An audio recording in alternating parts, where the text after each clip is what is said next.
नमस्कार साथियों, स्वागत है आपका हमारे चैनल में। और आज हम बात करेंगे गोल्ड की। गोल्ड जिस तरीके से मार्केट में धड़ाम हुआ है, इसकी एक्सपेक्टेशन लोगों ने कम रखी थी। जिस समय गोल्ड मार्केट में लगातार एक निरंतर एक नई ऊंचाई छू रहा था, तो लोग आंखें मीच के गोल्ड में इन्वेस्ट किए जा रहे थे और किए जा रहे थे। अभी तक लोग गोल्ड में इन्वेस्ट कर रहे हैं, जबकि लोग गोल्ड के पीछे की वजह नहीं समझते। अब लोगों के मुंह से सुनता हूँ, मैं बात सुनता हूँ कि भाई गोल्ड में क्यों इन्वेस्ट कर रहे हो? त्योहारी सीजन आ रहा है, शादियों का सीजन आ रहा है, इसलिए इन्वेस्ट कर रहे हैं। लेकिन उन लोगों को ये समझ नहीं है कि गोल्ड में इन्वेस्ट करना शादियों के सीजन में कोई प्रॉफिटेबिलिटी नहीं है इसमें। उसकी वजह क्या है? क्योंकि जो गोल्ड का प्राइस है, वो ग्लोबली इफेक्टेड होता है, भारतीय मार्केट की वजह से इफेक्ट नहीं होता। हमारे शादियों की वजह से इतना इफेक्ट नहीं हो सकता कि उसका प्राइस हाइक हो जाए। जिस तरीके से इसके प्राइस लगातार बढ़ रहे थे, उस समय लोगों ने ये अंदाजा लगाया था कि गोल्ड जो है वो 2 लाख के आसपास पहुंचेगा। लेकिन हुआ क्या? एक 35 से टूटकर अब वो नीचे लगातार गिरावट में है गोल्ड। एक 20 के आसपास आ गया है और अभी गोल्ड और गिरने के चांसेस हैं। क्योंकि लोग गोल्ड के पीछे की वजह नहीं समझते। ऐसा क्या हुआ अचानक से कि गोल्ड के प्राइस अचानक से बढ़ने शुरू हो गए? हमारे यहाँ 2 चीज़ों का अनुभव लगाया जाता है, अनुवाद करते हैं लोग। ये सोचते हैं कि जब-जब डिमांड बढ़ेगी तो प्राइस हाइक होगा। यही यही लगाते हैं ना, लेकिन गोल्ड के साथ ऐसा नहीं है। ये डिमांड पे डिपेंडेंसी नहीं है इसकी, इसकी डिपेंडेंसी है अनसर्टेनिटी मार्केट में। अनिश्चितता जब तक मार्केट में बनी रहेगी, गोल्ड के प्राइस बढ़ते रहेंगे। और इस दौरान जब से डोनाल्ड ट्रंप ने कार्यभार संभाला है अमेरिकी राष्ट्रपति का, तब से आप देख रहे हैं पूरे ग्लोबली मार्केट में अनसर्टेनिटी बनी हुई है, अनिश्चितता बनी हुई है। और जब तक ये अनिश्चितता बनी रहेगी, गोल्ड के प्राइस इसी तरीके से बढ़ेंगे। अब आप समझिए कि गोल्ड जो है सबसे सेफेस्ट इन्वेस्टमेंट लोग मानते हैं। लेकिन लोग मानते तो हैं, लेकिन लोग समझते नहीं है कि गोल्ड में किस तरीके से इन्वेस्ट करना है। लगातार लोग गोल्ड में इन्वेस्ट कर रहे थे, गोल्ड के पीछे की लोगों ने वजह नहीं समझी। देखिए, गोल्ड के प्राइस बढ़ने की सबसे बड़ी वजह थी कि जो सेंट्रलाइज्ड बैंक थी, हर देश की, उन्होंने गोल्ड परचेज़ करना शुरू कर दिया था। और गोल्ड इतनी तेज़ी से परचेज़ कर रहे थे वो, कि जिसकी वजह से प्राइस दिन-ब-दिन हाइक हो रहे थे। ये भारत में शादियों का सीज़न आता है या त्योहार का सीज़न, इससे गोल्ड के प्राइस में कोई बहुत ज़्यादा फ़र्क नहीं पड़ता है। क्योंकि गोल्ड के प्राइस जो है वो ग्लोबली इफेक्टेड है। ग्लोबली उसको सुनिश्चित किया जाता है। ये भारत के मार्केट पे डिपेंडेंसी नहीं है। ये भारत का स्टॉक मार्केट नहीं है कि किसी कंपनी ने परफॉर्मेंस कर दिया या किसी कंपनी के स्टॉक में भारतीय डीआई ने या एफआई ने पैसा लगा दिया, तो उसका स्टॉक भागने लगेगा। ये ग्लोबली इसके रेट डिसाइड होते हैं, जिसकी डिपेंडेंसी केवल भारत पे नहीं है और केवल अमेरिका पे भी नहीं है। देखिए, मैं मानता हूँ कि अमेरिका इफेक्ट करता है इसको, लेकिन खाली डिपेंडेंसी अमेरिका पे नहीं है अकेले। आपको बताऊँ इसके पीछे का मेन रीज़न, ये समझिए कि जिस दिन से चाइना से अमेरिका के संबंध खराब हुए हैं, उस दिन से चाइना ने इतना ज़्यादा गोल्ड खरीदा है जिसकी वजह से प्राइस हाइक हुए। चाइना निरंतर गोल्ड में परचेजिंग शुरू कर दी थी उसने, उसकी सेंट्रलाइज्ड बैंक जो थी, गवर्नमेंट थी उसकी, वो निरंतर गोल्ड खरीद रही थी। उन्होंने गोल्ड के क्यों खरीदा? उन्होंने क्योंकि उनके डॉलर की जो मार्केट वैल्यू है उसको खत्म करना चाह रहे थे। उन्होंने इतना ज़्यादा गोल्ड खरीद लिया कि गोल्ड के प्राइस इतने ज़्यादा हाइक हो गए। देखिए, गोल्ड का बता दूं मैं आपको, गोल्ड सबसे सेफेस्ट इन्वेस्टमेंट माना जाता है गवर्नमेंट में। हर गवर्नमेंट गोल्ड में इन्वेस्ट करती है, भारत सरकार भी इन्वेस्ट करती है। इस साल भारत सरकार ने सितंबर तक लगभग 880 टन गोल्ड परचेज किया है। अब समझिए क्यों परचेज करते हैं गवर्नमेंट से? गवर्नमेंट इसलिए परचेज करती है, जब भी कभी मार्केट में अनसर्टेनिटी होगी या आपके पास रिजर्व नहीं होगा, डॉलर्स नहीं होंगे आपके पास, तो उस दौरान आपके पास गोल्ड होगा और गोल्ड के एवज में आप बाहर से कुछ भी ले सकते हैं। देखिए, कई बार भारत के साथ ऐसे क्राइसिस आए हैं कि भारत ने अपना गोल्ड रख के व्यापार करा है या सामान खरीदा है बाहर से, जो भी हमको लेना है परचेज। देखिए, परचेज करने का 2 तरीके होते हैं। आपने हमेशा सुना होगा कि भारत का जो क्या बोलते हैं रिजर्व है, डॉलर रिजर्व है, वो इतना हो गया रिजर्व। वो रिजर्व क्यों होता है? जब भी हम बाहर कोई चीज़ एक्सपोर्ट करते हैं तो उसके एवज में हमें डॉलर मिलते हैं। उस डॉलर से हम बाहर व्यापार करते हैं। ठीक है? एक चीज़ और है जो इंटरनेशनली सब जगह एक्सेप्टेबल है और वो है गोल्ड। अगर डॉलर के बाद कोई चीज है जो इंटरनेशनली एक्सेप्टेबल है तो वो गोल्ड है सिर्फ। इसीलिए हर देश गोल्ड को परचेज जरूर करता है कि कभी भी मार्केट में किसी तरह का क्राइसिस आए या किसी तरह की हमारे फंड्स की शॉर्टेज हो, डॉलर की शॉर्टेज हो, तो हम गोल्ड से वो चीज परचेज कर सके। जैसे भारत ने कई बार सोना रखकर बहुत सारी चीजें ली हैं, या सोना गिरवी भी रखा है उसके वजह पैसा लिया है। तो ये सारी चीजें इसीलिए सरकारें, गवर्नमेंटें या सेंट्रलाइज बैंक के वो गोल्ड परचेज करती हैं, और इसी वजह से गोल्ड को इफेक्ट होता है, गोल्ड के प्राइस बढ़ जाते हैं। लेकिन गोल्ड में अगर आप रिटर्न्स देखें तो मुझे लगता है कि गोल्ड से ज्यादा रिटर्न सिल्वर ने दिया है।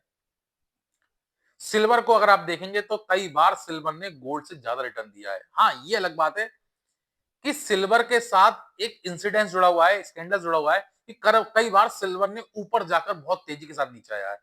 गोल्ड के साथ ऐसा नहीं होता। गोल्ड के साथ ऐसा नहीं होता, सिल्वर के साथ कई बार ऐसा हो चुका है, 2011 में भी हुआ है, 98 में भी हुआ है, और कई बार ऐसा हो चुका है कि गोल्ड के प्राइस बहुत तेजी से हाइक होते हैं, बहुत तेजी से गिर जाते हैं। क्योंकि सिल्वर का थोड़ा सा इशू अलग है और गोल्ड का अलग है दोनों लिमिटेड, अनलिमिटेड कुछ भी नहीं है। लेकिन गोल्ड की एक सिंगल खदान है, इसमें से गोल्ड ही गोल्ड निकलता है। सिल्वर के साथ ऐसा नहीं है। सिल्वर बाई प्रोडक्ट निकलता है, सिल्वर के साथ कॉपर, जिंक, बहुत सारी चीजें निकलती हैं, उसको इसको बाइफर्गेट किया जाता है, इसको अलग किया जाता है, तब उसमें से सिल्वर निकला जाता है। और सिल्वर की डिमांड इस समय इसलिए बढ़ गई है क्योंकि ईवी और सोलर में सिल्वर का बहुत ज्यादा यूज हो रहा है। इसीलिए यह माना जा रहा है कि जैसे कई बार सिल्वर के प्राइस बहुत ज्यादा हाइक होने का बहुत ज्यादा धड़ाम से नीचे गए हैं, इस बार सिल्वर के साथ ऐसा नहीं होना। क्योंकि जिस तरीके से लोग इन्वेस्ट कर रहे हैं सिल्वर में, उसकी वजह दूसरी है। क्योंकि प्राइस जिस तरीके से हाई हो रहे हैं, वो डिमांड है ईवी और सोलर की, और ईवी और सोलर की डिमांड इतनी ज्यादा है अब आने वाले भविष्य में कि ये मान के चलें कि सिल्वर के प्राइस अब कम नहीं होने। और अगर आप कंपैरिजन करेंगे ना गोल्ड से सिल्वर का, तो मुझे लगेगा कि सिल्वर ने गोल्ड से ज्यादा रिटर्न दिया है। आप चेक कर लेना ट्रैक रिकॉर्ड इसका। ये अलग बात है कि सिल्वर के साथ एक दिक्कत है कि वो ऊपर बढ़ता है उतनी तेजी से, उतनी ही तेजी से नीचे आ जाता था। इसीलिए लोग सिल्वर पर कम ट्रस्ट करते हैं और गोल्ड पे ज्यादा ट्रस्ट करते हैं। लेकिन ऐसा नहीं है कि लोगों ने सिल्वर से पैसा नहीं बनाया। बहुत सारे लोग केवल सिल्वर में ही इन्वेस्ट करके पैसा कमाया है। लेकिन क्या होता है कि गोल्ड जो है वो सेफेस्ट मानते हैं। गोल्ड कभी भी इतनी बड़ी गिरावट गोल्ड के साथ देखने को नहीं मिली है।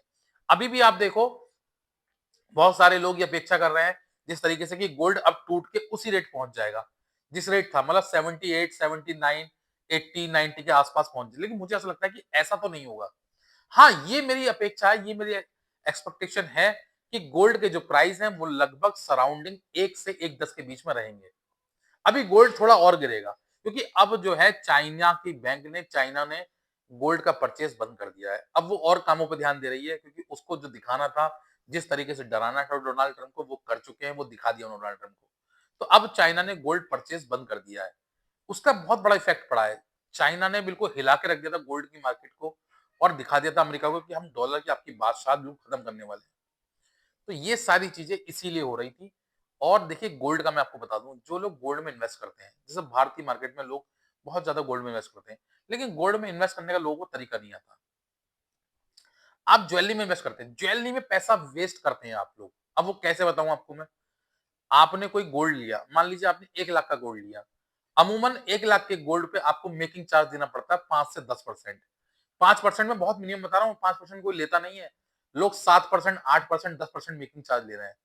ठीक है। अब इतना जब वो मेकिंग चार्ज ले रहे हैं, तो आप समझिए कि आपने 1 लाख का गोल्ड लिया, उस पर 5,000 से लेकर 8,000, 9,000 तक आपने मेकिंग चार्ज दे दिया। तो 5,000, 8,000 तो गोल्ड में आपके वही कम हो गए। ठीक है। उसके अलावा जो उसने आपके साथ विश्वासघात किया वो अलग चीज है। तो ये सारी दिक्कत वो सामने इसलिए होता है कि जब वो गोल्ड आप इन्वेस्टमेंट के पर्पज से ले रहे हैं, तो इन्वेस्टमेंट का पर्पज क्या होता है कि आपने आज कोई चीज 1 लाख पे ली और कल वो 1.5 लाख पे पहुंच गई, आपने बेच दी। भाई इन्वेस्टमेंट का पर्पज यही तो होता है। अगर ज्वेलरी में आप इन्वेस्ट कर रहे हैं तो उससे आपकी भावनाएं जुड़ जाती हैं, उससे आपकी लाइबिलिटीज जुड़ जाती हैं। तो फिर वो आप उसे इन्वेस्टमेंट पर्पज ना माने, वो तो आप यूज के लिए ले रहे हैं। तो वो तो पैसा आपका व्यर्थ है। वो तो आप पर्सनल यूज के लिए ले रहे हैं, अपनी फैमिली के लिए ले रहे हैं, अपनी वाइफ को दिलाया, बच्चों को दिलाया गोल्ड आपने, वो गोल्ड आपके बेचेंगे थोड़ी है उसे। तो वो इन्वेस्टमेंट नहीं हुआ एक तरीके से, वो तो आपके पास हुआ। उसको तो आपसे प्यार मोहब्बत हो गई, वो चीज आप कहीं बेचेंगे नहीं। इन्वेस्टमेंट वो होता है कि जिसको आपने कम पे लिया और ज्यादा पे बेच दिया। अब अगर आप ज्वेलरी में ऐसा कर रहे हैं, बहुत सारे लोग करते हैं, गोल्ड में ज्वेलरी लेते हैं, मुझे बताइए कि वो कैसे 100% सही है। क्यों? 1 लाख का गोल्ड लिया आपने आज, 1 लाख का गोल्ड आपको 1 लाख लगा के उसमें 90,000 का गोल्ड मिला आपको, ऐसे मान के चलिए। मैं कह रहा हूँ 92,000 का गोल्ड मिला आपको आज, ठीक है?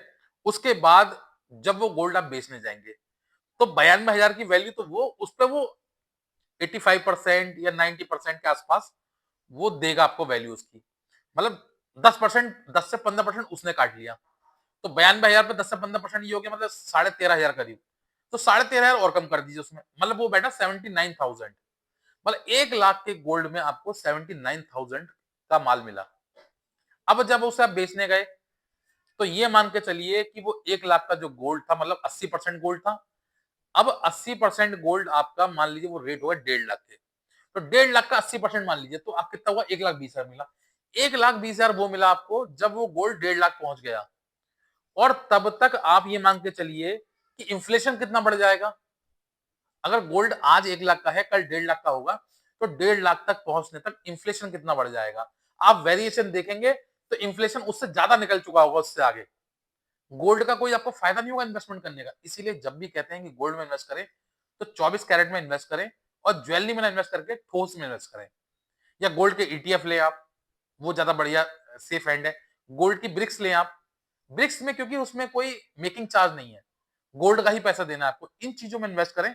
ये आप ध्यान रखें कि गोल्ड में अगर इन्वेस्ट करते हैं आप लोग, तो ज्वेलरी में कर रहे हैं तो ज्वेलरी में इन्वेस्ट करना मेरी नजर में बिल्कुल बेकार है।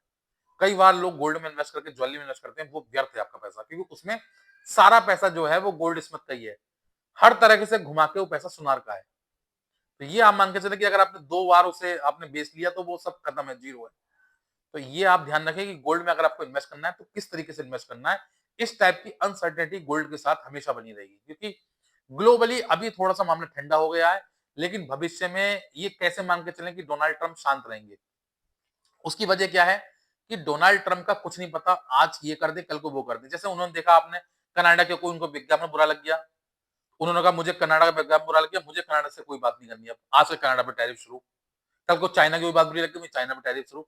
तो उस आदमी के मूड का, सिस्टम का कुछ नहीं पता, कहां से क्या सिस्टम हिल जाए उस व्यक्ति का, किससे कब बिगड़ जाए। जब तक वो अभी 3 साल और है तो 3 साल पूरे विश्व को उसको झेलना पड़ेगा। उसकी बात समझनी पड़ेगी, माननी पड़ेगी, और कोई चारा पूरे विश्व के साथ नहीं है। कब किस में वो इन्वेस्ट कर दे, कब किस में वो गिरा दे, कब किसको बढ़ा दे, ये अमेरिका के हाथ में है।